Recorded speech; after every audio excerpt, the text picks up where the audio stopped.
Shalom jemaat Rema yang saya kasihi dalam Yesus. Saudara-saudara semua, hari ini kita bersama-sama lagi dalam ibadah bersama walaupun kita masih di rumah-rumah.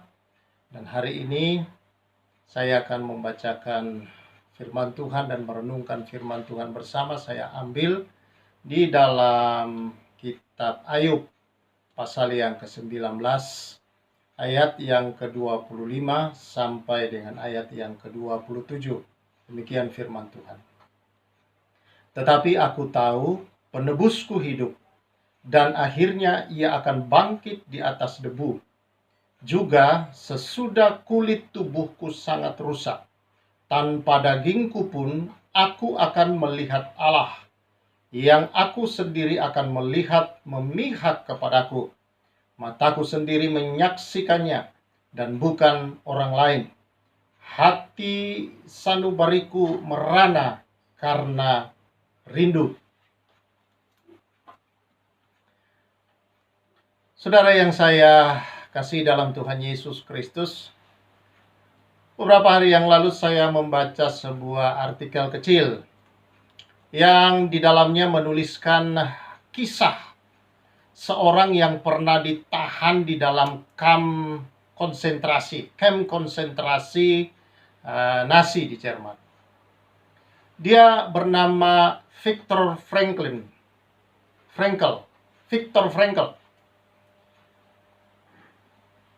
Dia seorang neurolog atau ahli saraf dan juga sekaligus dia seorang psikiater dari Austria dan keturunan Yahudi. Kemudian dia ditahan bersama dengan keluarganya. Istrinya dalam keadaan yang hamil dan mereka berada di camp itu. Camp di mana tempat yang sangat mereka menderita sekali. Dan satu hari istrinya meninggal bersama juga dengan anak di dalam kandungannya, dan kedua orang tuanya meninggal juga, ayah dan ibunya, melengkapi penderitaan Viktor. Di dalam camp itu betul-betul kehidupan orang-orang diperlakukan tidak manusiawi. Seringkali mereka dibunuh secara massal dengan gas beracun di dalam sebuah ruangan. Dan karena mereka tidak diberi makan berhari-hari, orang begitu kurus. Seringkali kalau ada hewan liar yaitu tikus lewat di dalam camp itu, mereka berebutan menangkap dan memakannya. Itulah yang mereka alami. Satu hari ketika mereka seperti kebiasaan harus setiap pagi keluar ke halaman untuk berbaris, mungkin di absen atau apel pagi begitu, ada seorang yang tidak mau beranjak dari tempatnya.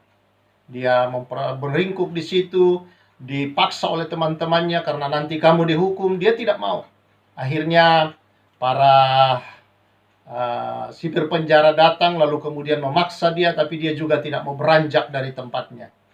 Dan dia dibunuh di tempat itu juga. Peristiwa ini kemudian dilihat oleh Viktor Frankl, dan kemudian Viktor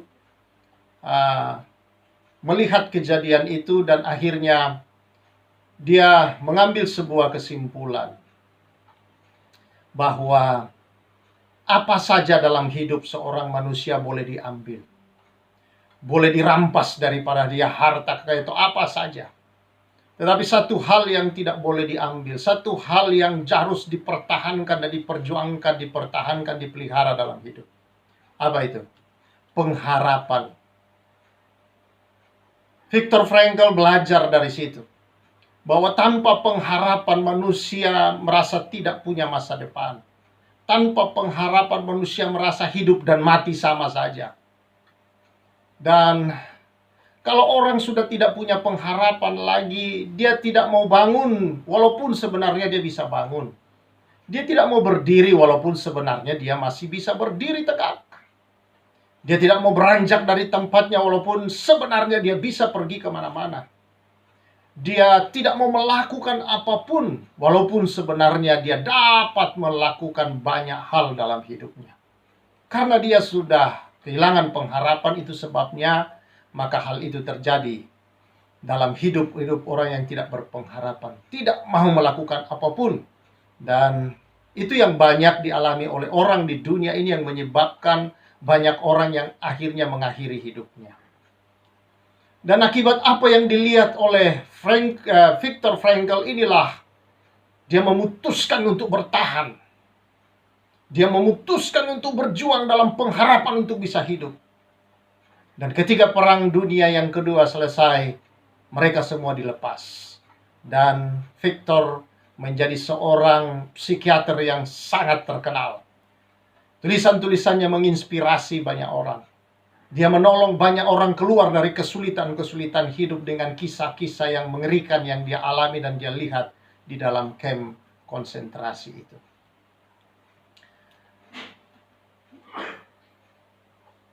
Demikianlah banyak orang, saudara-saudara, mengalami hal-hal yang begitu mengenaskan dalam hidup.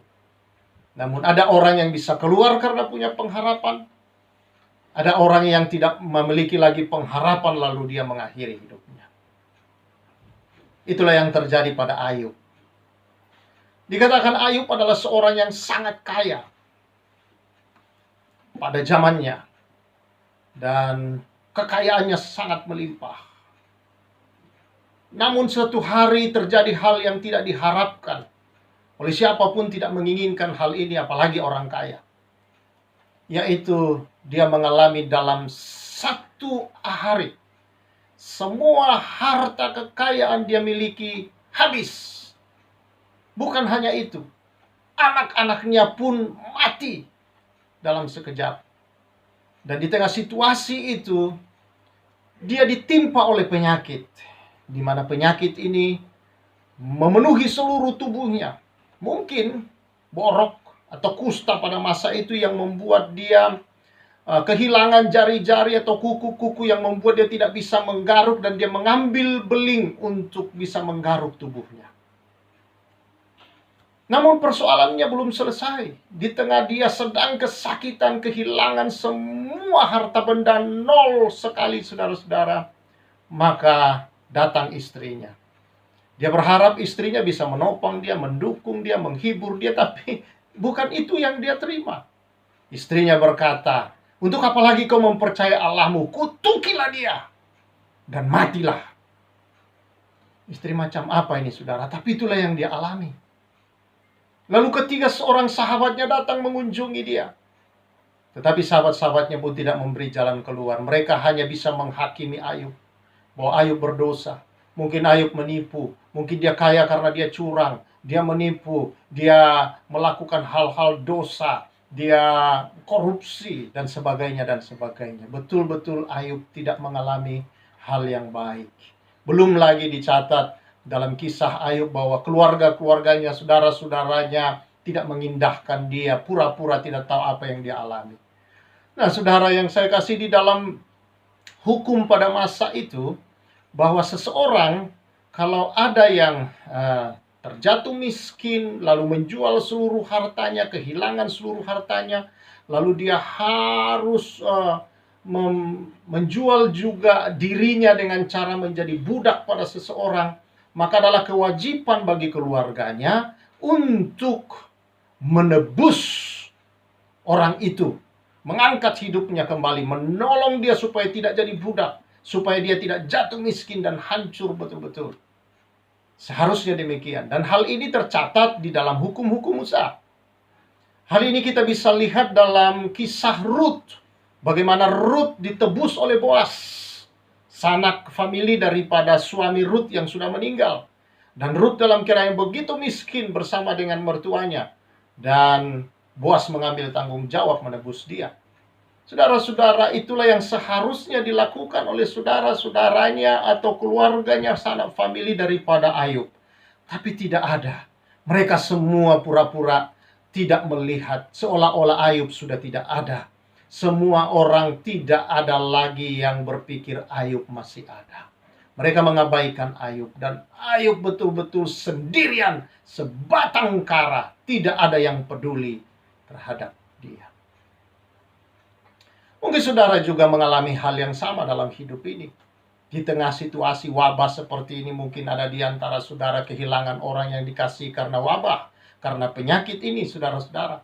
Belum lagi saudara kehilangan pekerjaan. Belum lagi persoalan-persoalan yang lain yang datang menindih, persoalan ekonomi yang harus diatasi dalam kehidupanmu sehari-hari. Bayar kos, bayar rumah, dan sebagainya, dan sebagainya.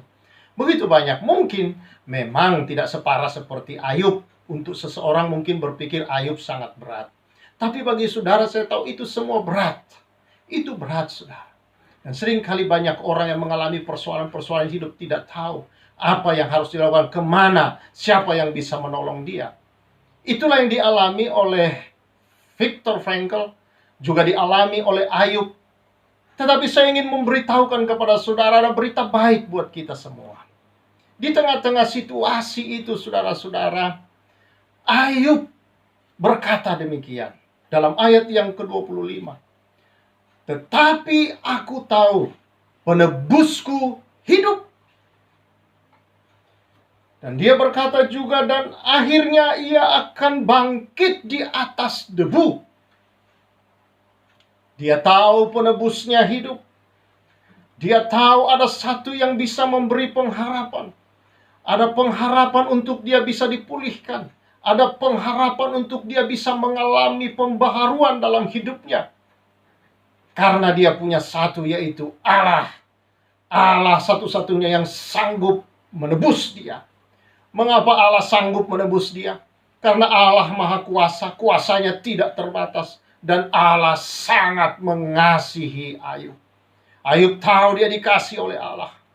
Dia disayangi oleh Allah. Bahkan dia berkata, sekalipun dia berkata di sini ayat 25, juga sesudah kulihat tubuhku sangat rusak, tanpa daging pun aku akan melihat Allah. Dia berkata bahwa sekalipun dia tidak dipulihkan di sini, dia harus meninggal karena penyakit yang dia alami itu. Maka dia berkata, itu bukan sesuatu yang menakutkan bagi dia. Justru itu hal yang dia rindukan, yang membuat dia merana selama ini, merindukan untuk melihat Allahnya. Dan dia tahu hanya satu pintu untuk melihat Allah itu saudara, yang juga menjadi pengharapan buat kita, adalah kematian. Banyak orang takut dengan hal itu. Tetapi di sini dia mengajar kepada kita, yang juga banyak hamba Tuhan lain dalam Alkitab, termasuk Rasul Paulus berkata bahwa itu bukan hal yang menakutkan bagi dia. Dia berkata, saya bukan takut untuk pergi, untuk meninggal. Itu keuntungan bagiku, dia berkata. Dia berkata, memang ini satu dilema buat saya. Untuk pergi adalah baik, sangat indah. Aku bisa bertemu langsung dengan Sang Juru Selamat. Tetapi perlu juga untuk tetap tinggal di sini, kata Rasul Paulus, untuk menguatkan kamu, memberitakan kepada banyak orang-orang yang mungkin tidak akan melalui pintu itu kalau dia tidak mendengar berita Injil. Dan itulah sebabnya saudara-saudara, Rasul Paulus berkata, dia tetap ada di tengah jemaat untuk memberitakan kebenaran, supaya mereka tidak kehilangan pengharapan akan masa depan. Bahwa di dalam Allah selalu ada masa depan yang pasti bagi orang percaya. Oh saudara, kematian bukan satu akhir dari hidup, tetapi kematian adalah pintu untuk melihat Allah. Ayub berkata, sekalipun aku harus melihat tubuhku sangat rusak, tanpa daging pun aku akan melihat Allah. Mengapa dia bisa melihatnya saudara? Karena dia melihat satu hal yang dia mungkin sadar atau tidak sadar. Ayub sedang dituntun oleh roh. Di dalam imannya kepada Allah, roh Tuhan bernubuat melalui Ayub berkata, aku tahu penebusku hidup.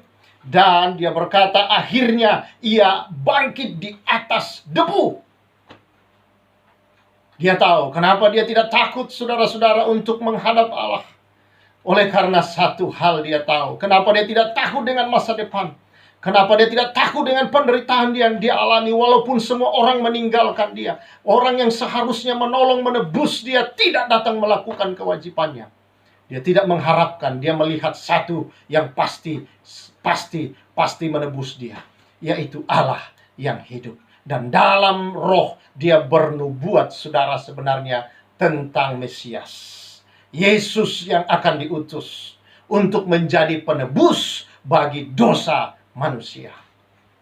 Dia tahu Jauh lebih luas lagi dia melihat tentang Allah. Dia berkata bukan dari kata orang lain lagi, tetapi mata dia melihatnya sendiri dalam ayat 27. Mataku sendiri menyaksikannya dan bukan orang lain. Dalam penderitaan justru membuat dia melihat Allah secara nyata. Dalam penderitaan itu dia mengalami Allah secara nyata. Dan dia berharap untuk segera bersama dengan Allah. Dia mau percaya bahwa Allah sanggup memulihkan dia di sini. Dan kalaupun tidak di sini, dia dapat bersama dengan Allah. Pulih total bersama dengan Allah di sana. Saudara yang saya kasih di dalam Tuhan Yesus Kristus. Ini satu iman pengharapan yang luar biasa. Dia mengatakan itu karena dia tahu ada seorang penebus. Dan dia berbicara tentang Yesus. Beberapa minggu yang lalu kita sama-sama merayakan Paskah. Dan masih kita dalam suasana itu, di mana Yesus sedang pergi untuk menampakkan diri kepada banyak orang sebelum dia diangkat ke surga. Dan saudara-saudara yang saya kasih di dalam Tuhan Yesus, ternyata sebelum mereka dan kita ini melihat dan mengalami penebusan Kristus, Ayub sudah melihat ada seorang penebus. Jauh sebelumnya, ribuan tahun sebelumnya, saudara, Ayub telah melihat dengan iman melalui roh Allah padanya bahwa akan datang penebus. Dan itu sudah nyata di dalam Yesus Kristus, Sang Penebus dosa. Di mana manusia masuk dalam lumpur dosa, lumpur kehinaan, kehancuran, kebinasaan, kuasa maut mengikat manusia, berasa di bawah kekuasaan dunia ini, itu kuasa kegelapan iblis. Tidak tahu bagaimana cara keluar dari sana. Tidak tahu apa yang harus dilakukan untuk keluar dari sana. Tidak ada seorang penolong yang bisa mengeluarkan. Bahkan manusia semakin berusaha keluar dengan kemampuannya, dengan perbuatan yang dia pikir baik, yang di mata Allah itu bukan perbuatan baik, tetapi kain kotor. Dikatakan dalam firman Tuhan. Justru membuat dia semakin tenggelam. Di tengah masa seperti itu, firman Tuhan berkata, Yesus Kristus yang tidak berdosa dibuat dosa. Dia datang ke dalam dunia ini, dibuat menjadi dosa supaya kita yang berdosa ini, dosa-dosa kita ditimpakan kepadanya. Dan dia harus menanggung itu di salib. Dia mati, dia dikuburkan. Tapi Ayub melihat dia bangkit di atas debu itu. Dia bangkit di atas debu. Dia bangkit di atas debu. Saudara dan saya diciptakan dari debu tanah. Dia bangkit di atas segala kematian, segala kerusakan, kelemahan, segala dosa-dosa itu dia kalahkan. Dan dia bangkit untuk memberi pengharapan yang baru kepada debu. Itu sebabnya Rasul Petrus di dalam 1 Petrus berkata, bahwa dia melahirkan syukur kepada Allah yang melahirkan kita baru melalui kebangkitan Yesus dan membawa kita kepada satu hidup, yaitu hidup yang penuh pengharapan. Di dalam Yesus, saudara, ada pengharapan baru bagimu. Semua boleh meninggalkan engkau. Semua boleh terjadi dalam hidupmu. Semua, saudara, engkau terpuruk mungkin. Engkau merasa saudara-saudara sudah putus asa menghadapi mungkin penyakit yang sudah lama tidak sembuh. Persoalan dalam rumah tanggamu, persoalan-persoalan dalam pekerjaanmu, engkau di PHK, engkau diberhentikan, engkau dipotong gajimu, dan sebagainya yang terjadi. Jangan putus asa. Apapun di dunia bisa mengecewakan saudara, bisa menenggelamkan hidup saudara. Tapi kalau engkau berdiri di atas batu karang, yaitu Yesus Kristus, maka hidupmu akan dibangun kembali dalam satu pengharapan yang pasti. Dalam satu pengharapan yang pasti di dalam Yesus, bahwa masa depan masih ada di dalam hidupmu. Bahwa ada pengharapan untuk engkau bangkit. Ada pengharapan untuk menerima kembali kehidupan yang baru. Pengharapan untuk engkau kembali mengalami pekerjaan yang baik. Pengharapan untuk menerima segala yang kau inginkan, yang kau harapkan, yang terbaik dalam hidupmu. Karena dia Allah bangkit untuk memberikan yang terbaik bagi kita.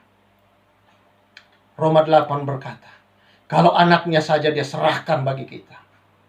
Anaknya saja dia serahkan. Masakan dia tidak memberikan segala sesuatu bersama dengan anaknya. Artinya semua yang dia berikan kepada anaknya Yesus Kristus, diberikannya kepada kita. Puji Tuhan dalam hal ini, saudara. Karena itu jangan engkau putus asa. Jangan engkau merasa sendiri. Jangan engkau, saudara-saudara, buru-buru membuat keputusan yang tidak baik dalam situasimu saat ini. Datang kepada Allah. Dia sumber hidup. Dia sumber hidup. Berkatalah seperti Ayub, aku tahu penebusku hidup.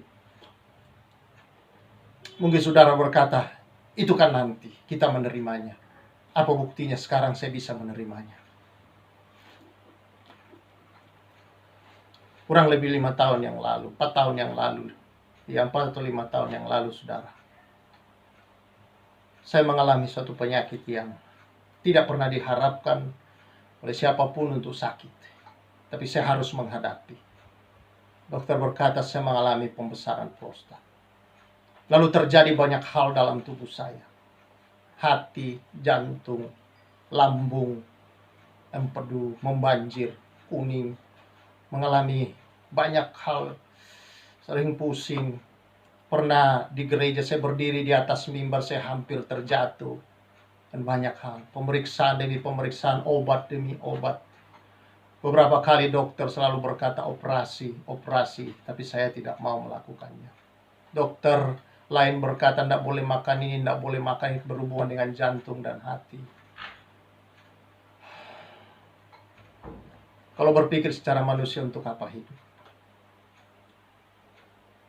Sampai awal tahun 2019, saudara, saya biasa buang air kecil, buang air besar, darah. Mengalami gangguan usus dan semua. Kabur, mata kabur. Gigi, saudara-saudara, mengalami sakit. Telinga seringkali terganggu. Banyak, hampir seluruh tubuh saya. Awal 2019, dokter mengetok palu di mejanya. Sambil dia menulis, dia berkata, Anda stadium akhir kanker prostat. Sempat terkaget. Tapi kemudian saya tidak putus asa. Aku tahu, seperti Ayub, aku tahu penebusku hidup. Kalau saya berdiri depan saudara dengan sehat, tidak ada gangguan, dapat berbicara dengan penuh energi, saudara, karena penebusku hidup. Ini bukti, bukan nanti, tapi sekarang. Apa yang saudara alami? Allah ada sekarang. Allah yang sudah mati di masa lalu, bangkit kembali hidup adalah untuk kita di masa sekarang. Mengalami masa depan. Mengalami pembaharuan, pemulihan. Dan Ayub dipulihkan oleh Tuhan 2 kali lipat dari sebelumnya. Saya percaya, kalau engkau punya pengharapan di dalam Yesus, engkau akan dibangkitkan. Lihat, dia sudah bangkit. Dia bangkit untuk memberikan hari esok. Seperti sebuah lagu. Sebab dia hidup, ada hari esok. Sebab dia hidup, ku tak gentar. Kita tidak akan gentar. Kita tidak akan takut. Kita tidak akan putus asa. Karena hari esok ada. Sebab Yesus sudah bangkit dan dia hidup untuk selama-lamanya. Dan kita hidup di dalam kehidupannya. Tuhan memberkati kita semua. Mari kita berdoa. Tuhan, terima kasih. Engkau hidup selama-lamanya. Kau hidup di dalam orang percaya. Kau hidup di dalam kami. Kau berkarya di dalam hidup kami. Dan engkau bekerja secara dahsyat dan luar biasa dalam seluruh kehidupan kami. Tuhan, terima kasih. Engkau melihat anak-anak-Mu. Kau melihat orang-orang yang sedang menonton ini, Tuhan. Dan mereka sedang terpuruk. Mereka sedang, mungkin ada yang sedang membuat keputusan untuk mengakhiri hidupnya. Mungkin ada yang sedang, Tuhan, dalam keadaan putus asa yang sangat dalam. Tapi firman Tuhan hari ini berkata, jangan takut, penebusmu hidup. Dia sudah bangkit di atas debu ini. Dia membangkitkan engkau. Kalau engkau datang padanya, mengasihi dia, maka dia adalah Allah hidup menolong engkau. Aku berdoa, Tuhan, lawat mereka, tolong mereka yang dalam kesusahan apapun, di tengah-tengah masa seperti ini, wabah yang ada, Tuhan, kami percaya tidak ada, Tuhan, anak-anak-Mu yang mengalami hal ini. Bahkan orang-orang di luar, ya Tuhan, yang belum percaya kepadamu yang mengalami hal ini, Engkau datang menjamah melawat mereka oleh kasih dan anugerah-Mu, ya Tuhan. Biar namamu dimuliakan di atas muka bumi ini. Dan Engkau disembah, dimuliakan, diagungkan senantiasa. Terima kasih Tuhan. Ini doa kami bersama. Di dalam nama Yesus Kristus Tuhan. Haleluya. Amin. Saudara yang saya kasih dalam Tuhan Yesus Kristus, keluarga besar Rema yang saya muliakan senantiasa, tetap hidup dalam pengharapanmu di dalam Kristus Yesus yang sudah bangkit, memberikan masa depan yang pasti, karena di dalam Dia ada masa depanmu. Amin. Salam restorasi.